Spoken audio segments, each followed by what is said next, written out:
Dear students, कक्षा 10वीं गणित अध्याय 5 रेशियो एंड प्रपोर्शन यानी कि अनुपात एवं समानुपात। जो आपका अध्याय 5 है वह है अनुपात एवं समानुपात। अनुपात एवं समानुपात की शुरुआत आज के इस वीडियो से हम एकदम सहज सरल और बिल्कुल आपकी भाषा में करने वाले हैं। तो आइए बिना देर के वीडियो को शुरू करते हैं।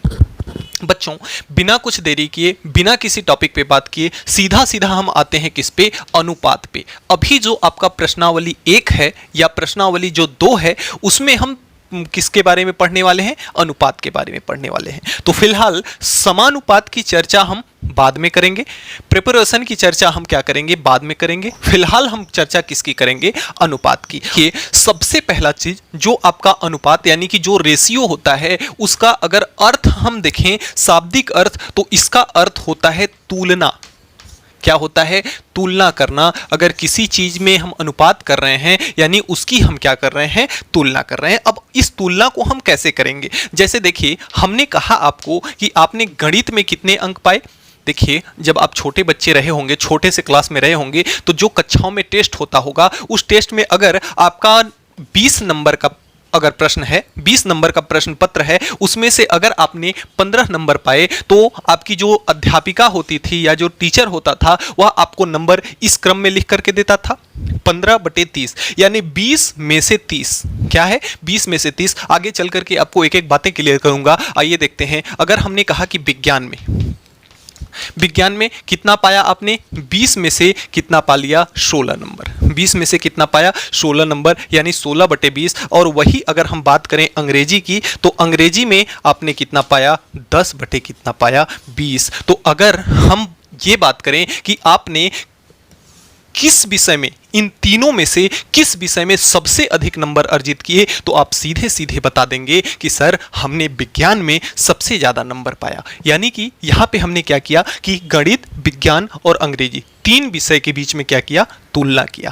क्या किया? तुलना किया। और किस आधार पे किया? इसके अंश हर। चूंकि हर, तीनों के हर क्या है? बराबर हैं। और जब तीनों राशियों के हर बराबर हैं यानी दी गई राशियों के जब हर बराबर होते हैं तो जिसका अंश बड़ा होता है वह संख्या क्या होती है? बड़ी होती है। तो हमने इन तीनों के मध्य तुलना करके ये हमने पता कर लिया कि 15/20 बड़ा है, कि 16/20 बड़ा है, कि 10/20 बड़ा है। तो हम ये पाए कि तीनों का हर क्या है? समान है। तीनों का हर जो है समान। जब तीनों का हर समान है तो जो अंश बड़ा होगा वही सबसे क्या होगा? बड़ा होगा। तो यहां से हमने बता दिया कि विज्ञान में हमने सबसे अधिक अंक पाए। अगर यहां पर हर तो आपका तीनों में क्या था? बराबर था। अब देखिए, जैसे एक प्रतियोगिता हुई आपके स्कूल में, 2-3 प्रतियोगिता हुई जिसमें आपने में से दौड़ आपका हुआ। तो दौड़ वाली प्रतियोगिता में आपने टोटल कितने अंक का था?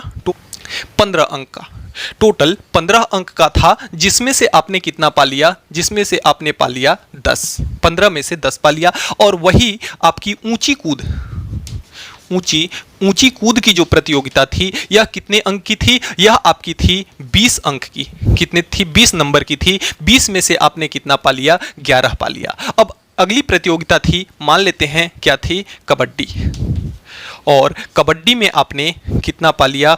30 में से पा लिया 18 अंक। 30 में से 18 अंक पा लिया। और अगली प्रतियोगिता आपकी थी जो थी आपकी तैराकी, जिसमें से आपने 60 में से आपने 25, 60 में से कितने अंक हासिल किए? 25। तो ये आपके 4 परिणाम हैं। अब इन चारों परिणामों में से आपको तुलना करके ये बताना है कि किसमें आपने सबसे अधिक अंक हासिल किए। तो अब देखिए, यहां पे जो था हमारा हर तीनों का बराबर था, इसलिए तुलना करना हमारे लिए बेहद बेहद बेहद आसान था। लेकिन अब यहां पे हर इसका कुछ और है, यहां पे हर इसका कुछ और है, यहां पे और है और यहां पे और है। तो इनके हर क्या हैं? अलग अलग हैं। तो इनके हरों को सबसे पहले हम क्या करेंगे? बराबर करेंगे। तो हरों को बराबर करने के लिए हम क्या करते हैं? इन तीनों के हरों का हम क्या कर लेते हैं? मसा ज्ञात कर लेते हैं। यानी कि मसा लसा आपने ऐसे ज्ञात किया है ना, तो कितने कितने का ज्ञात करना है? 10 का, 20 का और 30 का और 60 का। तो मसा सिंपल सी भाषा में जान लीजिए, अगर आप इसको हल करना है तो हल कर लीजिए, या फिर सिंपल भाषा में ये जान लीजिए कि मसा यानी कि महत्तम समापवर्त में वह बड़ी संख्या ली जाती है जिसके पहाड़ा में यानी कि जिसके टेबल में आपका 10 भी आए, 20 भी आए, 30 भी आए और 60 भी आए, तो देखिए इसमें से 60 एक ऐसी संख्या है जिसके 10 के भी टेबल में आएगा, 10 छक्का 60, 20 के भी टेबल में आएगा, 20 तिहाई 60, 30 के भी टेबल में आएगा, 30 दूना 60 और 15 के भी टेबल में, 15 भी है ना, सॉरी 10 नहीं है यहाँ 15 है, तो 15 के भी टेबल में आएगा, 15 चौक 60, 15 के भी टेबल में आएगा, 20 के भी, 30 में भी और 60 में तो आएगा ही 60 एक कम 60, यानी कि इसका जो महत्तम समापवर्त होगा वह कितना होगा, 60 होगा। महत्तम समापवर्त मैं यहाँ पे आपको करके नहीं बताऊंगा, ये चौथी पांचवी की चीज है, इसे आपने बेहद अच्छे से सीखा होगा वहां पे। तो यहाँ पे आपका मसक कितना आया, 60। अब सभी के हरों को हमें क्या बनाना है, 60 बनाना है। अब अगर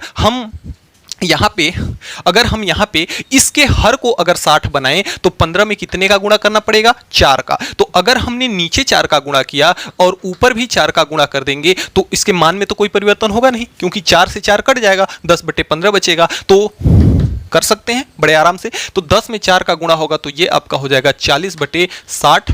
ठीक उसी प्रकार से 20, अगर 20 को हम 60 बनाएं तो कितने का गुणा करना पड़ेगा, 3 का। अब अगर हमने नीचे 3 का गुणा एक्स्ट्रा में किया है तो ऊपर भी हमें 3 का गुणा क्या करना पड़ेगा, एक्स्ट्रा में करना पड़ेगा। अब देखिए यहाँ 11 तिया कितना हो जाएगा, 33 हो जाएगा और नीचे कितना हो जाएगा, 60 हो जाएगा। अब अगला क्रम में देखें तो 30 में हम कितने का गुणा करेंगे, 2 का गुणा करेंगे तो 30 दूना कितना हो जाएगा, 60। अब 2 का गुणा हम नीचे में अलग से एक्स्ट्रा में किए हैं तो ऊपर भी में भी हमें क्या करना पड़ेगा, 2 का गुणा करना पड़ेगा, ताकि 2 से 2 कट जाए और हमारा मान में कोई परिवर्तन ना हो।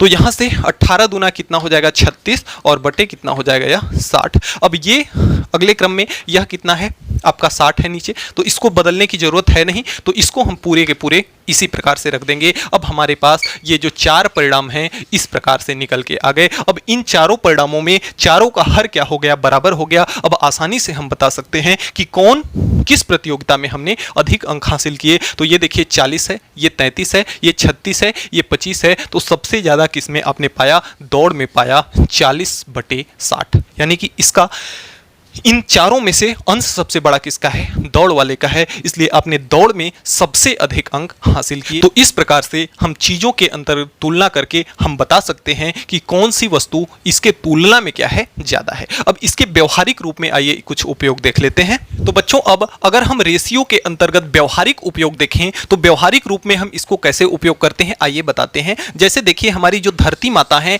एक गोले के रूप में है, अंडाकार रूप में है। अब गोले के रूप में है तो अगर इसके हम संपूर्ण गोले का, पृथ्वी रूपी संपूर्ण गोले का अगर क्षेत्रफल देखें तो जो आपका अर्थ होता है, अर्थ का संपूर्ण क्षेत्रफल होता है, हम जानते हैं, व्यवहारिक सी बात है, हम जानते हैं कितना होता है, 510 मिलियन किलोमीटर स्क्वायर। जो इसका संपूर्ण क्षेत्रफल होता है वह कितना होता है, 510 मिलियन किलोमीटर स्क्वायर, यानी किलोमीटर का वर्ग। और अगर इसमें हम इसके थल भाग का क्षेत्रफल, थल भाग के संपूर्ण क्षेत्रफल की बात करें तो जो थल भाग का क्षेत्रफल होता है वह होता है 360 मिलियन किलोमीटर स्क्वायर। और अगर इसके जल भाग का क्षेत्रफल ज्ञात करें, भाग का क्षेत्रफल कितना होता है, 150 मिलियन किलोमीटर स्क्वायर। अब 360 प्लस 150 कर देंगे तो कितना हो जाएगा, 510, यानी कि जो हमारी पृथ्वी का संपूर्ण क्षेत्रफल है वह 510 मिलियन किलोमीटर स्क्वायर है। और जो इसका थल भाग का, भाई पृथ्वी पे कुछ जल भाग है और कुछ थल भाग है, तो जो जल भाग का, सॉरी गलत हो गया, क्या उल्टा हो गया, ये आपका जल भाग का है ना, ये किसका है, जल भाग का, और ये क्या है, थल भाग का। और हम जानते हैं पृथ्वी पर 70% भाग क्या होता है, आपका जल होता है, और 30% में क्या होता है, आपका थल भाग होता है। जल भाग क्या है कि पृथ्वी का वह भाग जो कि जलीय है, जो जल में मग्न है, और थल भाग क्या है कि जिस पर मरुस्थल हो, जिस पर वनस्पतियां हो, जिस पर पेड़ पौधे जीव जंतु निवास करते हो, वह क्या कहलाता है, आपका थल भाग कहलाता है। तो जो थल भाग है 150 मिलियन किलोमीटर स्क्वायर है और जो जल भाग है 360 मिलियन किलोमीटर स्क्वायर है। अगर अब हमें देखिए, हमें इसको किस संदर्भ में पढ़ना है, रेशियो के संदर्भ में। तो अगर हमें जल और थल भाग का अगर रेशियो ज्ञात करना हो तो हम कैसे ज्ञात करेंगे? हम जानते हैं जल और थल, पहले क्या आया है जल, तो जल कितने में है 360 में, और फिर क्या आया है थल, और थल कितने में है 150 में। दूसरी बात में आप अनुपात का सीधा सीधा मतलब समझ लीजिए, किसी को बताइएगा मत क्या होता है भाग। अनुपात का मतलब क्या होता है भाग, तुलना करना तो होता ही है, दूसरा मतलब क्या होता है भाग देना। तो हम किस में भाग देना है, जल को थल में भाग देना है, क्योंकि जल और थल का क्या पूछ रहा है, रेशियो पूछ रहा है, तो जल बटे थल। अब इसका हम क्या कर लेंगे, इससे हमें क्या प्राप्त हो गया, जल और थल भाग का रेशियो। अगर इसमें हमें प्रतिशत में ज्ञात करना हो, अगर इसको काट लेंगे तो एक जीरो से एक जीरो कट जाएगा, और ये कितनी बार में कट जाएगा आपका, 3 से कट जाएगा, 12 तिहाई 36 और 3 पचे 15, यानी कि इसका अनुपात कितना आ गया 12:5 का। इसको हम इस प्रकार से लिखते हैं, यानी कि हमारे पृथ्वी पर जल और थल का अनुपात कितना है 12:5 का है। ये तो हमारे जल और थल भाग का अनुपात था। और अगर हम कहें कि जल व पृथ्वी का, यानी कि अगर हम पृथ्वी में कितना जल है, पृथ्वी में कितना जल है, अगर इसका अनुपात ज्ञात करें, इसका रेशियो ज्ञात करें, तो जल की मात्रा कितनी है 360 और पृथ्वी का क्षेत्रफल कितना है 510 है। पृथ्वी का क्षेत्रफल कितना है 510 है, और ये कट जाएगा 3 से, यह कट जाएगा कितनी बार में, 3 एकम 3 और 21, 3 सते 21, 17, 17 तिया 51 और 36 कितनी बार में कट जाएगा 12 बार में। तो ये अनुपात हो जाएगा 12:17 का, सॉरी 12:17 का। इसको हम लिख सकते हैं 12:17। अब अगर आपको थोड़ा सा प्रश्न और इसमें से मतलब एक स्टेप और बढ़ा दे कि जल व पृथ्वी के रेशियो का प्रतिशत, तो अगर इसका हमें प्रतिशत ज्ञात करना है तो हम सिंपल सा कुछ भी नहीं करेंगे, यहाँ पे हमारा जो आया 12/17, बस इसी में हम क्या कर देंगे 100 का गुणा कर देंगे, तो ये आपका हो जाएगा 1200 बटे कितना हो जाएगा 17। तो अब देखिए 1200 में अगर 17 का भाग करें हम, तो 17 सते कितना हो जाएगा, 17 सते हो जाएगा 119। यहाँ पे आपका एक बचेगा भाई, 120 है, एक बचेगा और एक जीरो यहाँ उतरेगा, 10 हो जाएगा, भाग जाएगा नहीं। एक जीरो हम यहाँ लगाएंगे तो एक जीरो लगा करके दशमलव लगाएंगे तो एक जीरो यहाँ बढ़ जाएगा। अब 17 आपका 17 पचे आपका हो जाएगा कितना 85, बचा कितना 15, और 15 के आगे जब एक जीरो लग जाएगा तो यहाँ पे कितना हो जाएगा 150। अब 17 8 8 बार ये चला जाएगा लगभग, यानी कि लगभग ये मान हमारा कितना आ जाएगा 70.58, 70.58, यानी कि पृथ्वी पर जो जल की मात्रा है वह ये जो भी मान आएगा किसमें आएगा प्रतिशत में, 70.58% क्या है जल। है का मतलब पृथ्वी पर जो जल की मात्रा है वह कितना है 1/3 है, 70% उसमें क्या है जल है, और 30% क्या है 30% में क्या है थल भाग है। अगर थल भाग का भी अगर हम प्रतिशत निकालें तो थल भाग का प्रतिशत निकालें तो कितना हो जाएगा, यह 150 है, 150 बटे कितना हो जाएगा 510, एक जीरो से एक जीरो कट जाएगा और 5 तिहाई हो जाएगा 15 और 17 तिया 51। इसमें अगर हम 100 का गुणा कर दें तो ये आपका हो जाएगा 500 बटे कितना 17, 500 बटे 17 भाग कर देंगे कितना जाएगा 17 तिया आपका हो जाएगा 51, दो ही बार जाएगा, 17 दूना 34 और 34 और 16 कितना हो जाएगा 50, तो 16 बचेगा 160 हो जाएगा, कितना हो जाएगा 160। तो यह कितनी बार चला जाएगा 9 बार चला जाएगा, तो 17 नवा आपका 9 बार चला जाएगा, 17 नवा आपका हो जाएगा 153, यानी कि यहाँ पे कितना बचेगा 17, यानी कि 29 पॉइंट समथिंग आएगा, और यह किस में हो जाएगा प्रतिशत में, यानी कि जल का भाग कितना है 29% और थल का भाग कितना है 70%। तो इस तरह से हम इसके संबंधों को समझ सकते हैं, यानी कि जब कभी भी आपको इसके व्यवहारिक रूप में उपयोग करना हो, यानी कि आपको यह लिखना हो कि अगर इसको सिंपल सा मतलब समझे, जैसे जल और थल को हमें लिखना था तो जल व थल का रेशियो यानी जल व थल का अनुपात, और हमने आपको बताया धीरे से कि अनुपात का मतलब क्या होता है भाग। तो किस में भाग देना है, पहले जल में, फिर किसका थल का, जल में थल का, तो भाग देना, रेशियो का मतलब भाग देना। तो इस तरह से अब आइए आपके प्रश्नावली के कुछ सवालों को लेते हैं और आपके संपूर्ण डाउट को क्लियर करते हैं। तो बच्चों अगले क्रम में जो आपके प्रश्नावली 1 का अध्याय 5 प्रश्नावली 1 का पहला सवाल जो है कहता है कि एक क्रिकेट मैच में बल्लेबाज धीरेन्द्र ने 25 गेंद में 19 रन बनाकर आउट हो जाता है, महेंद्र 20 गेंद में, पहले लिखते चलते हैं, जो आपका धीरेन्द्र है, धीरेन्द्र कितना बनाता है 25 25 गेंद में 19 रन, 25 गेंद में, तो जो में होता है उसको हम क्या कहाँ लिखते हैं, नीचे लिखते हैं, और जितना बनाया जाता है उसको हम कितना लिखते हैं, ऊपर लिखते हैं। और अगले क्रम में कह रहा है कि महेंद्र ने 20 गेंद में 14 रन, महेंद्र जो है, महेंद्र ने कितना बनाया, 20 गेंद में, यानी गेंद को नीचे, रन को ऊपर, 14 रन। और कह रहा है कि बनाकर पेवेलियन लौटता है तथा रविंद्र 15 गेंद में 9 रन बनाता है। रविंद्र जो है 15 गेंद में कितना बनाता है, 9 रन बनाता है। इसमें से किसने सबसे अधिक रन बनाए, यानी इनके तीनों में क्या करना है, तुलना करना है।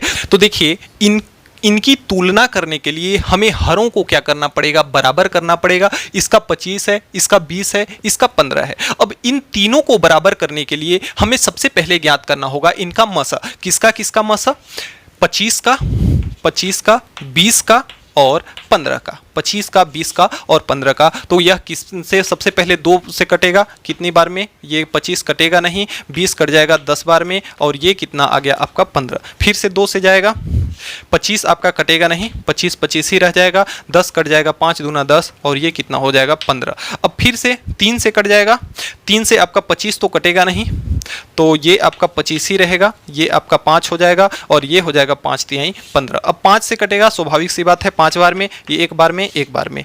अब यहाँ से फिर से 5 बार में 1 1 1, यानी कि अब पूरी तरह से कट गया। अब इसका हमें क्या ज्ञात करना है, मशा ज्ञात करना है, महत्तम समापवर्त ज्ञात करना है। तो महत्तम समापवर्त में होता क्या है, तो जो भी आया है इसका हम आपस में क्या करा देते हैं, मल्टीप्लाई। तो 2 इंटू 2 इंटू 3 इंटू 5 इंटू 5। अब इसका तीनों और सबका गुणा कर देंगे तो कितना आएगा, 2 दूना 4, 4 तिहाई 12, 12 पंचे 60 और 6 पंचे कितना हो जाएगा 30। यानी कि इसको गुणा करने पे इसका मसा कितना आ रहा है, 300 आ रहा है। गुणा करने पे वैल्यू कितना आ रहा है, 300 आ रहा है। अब इसका मसा कितना हो जाता है, 300। अगर हम इसके सभी हर को कितना बना दें, 300 बना दें, तो हर तीनों के क्या हो जाएंगे, बराबर हो जाएंगे। अब आइए इसको हर को 300 बनाने के लिए हम क्या करते हैं, यहाँ पे कितना है, 19/25 है। 25 में हम कितने का गुणा कर दें कि 300 हो जाए, तो 25 दहाई में होता है 250, और 50 और बच गया, तो 25 दूना 50, यानी कितने का गुणा करना पड़ेगा, 12 का। अब 12 का गुणा हमने नीचे किया है, तो ऊपर भी हमें कितने का गुणा करना पड़ेगा, 12 का।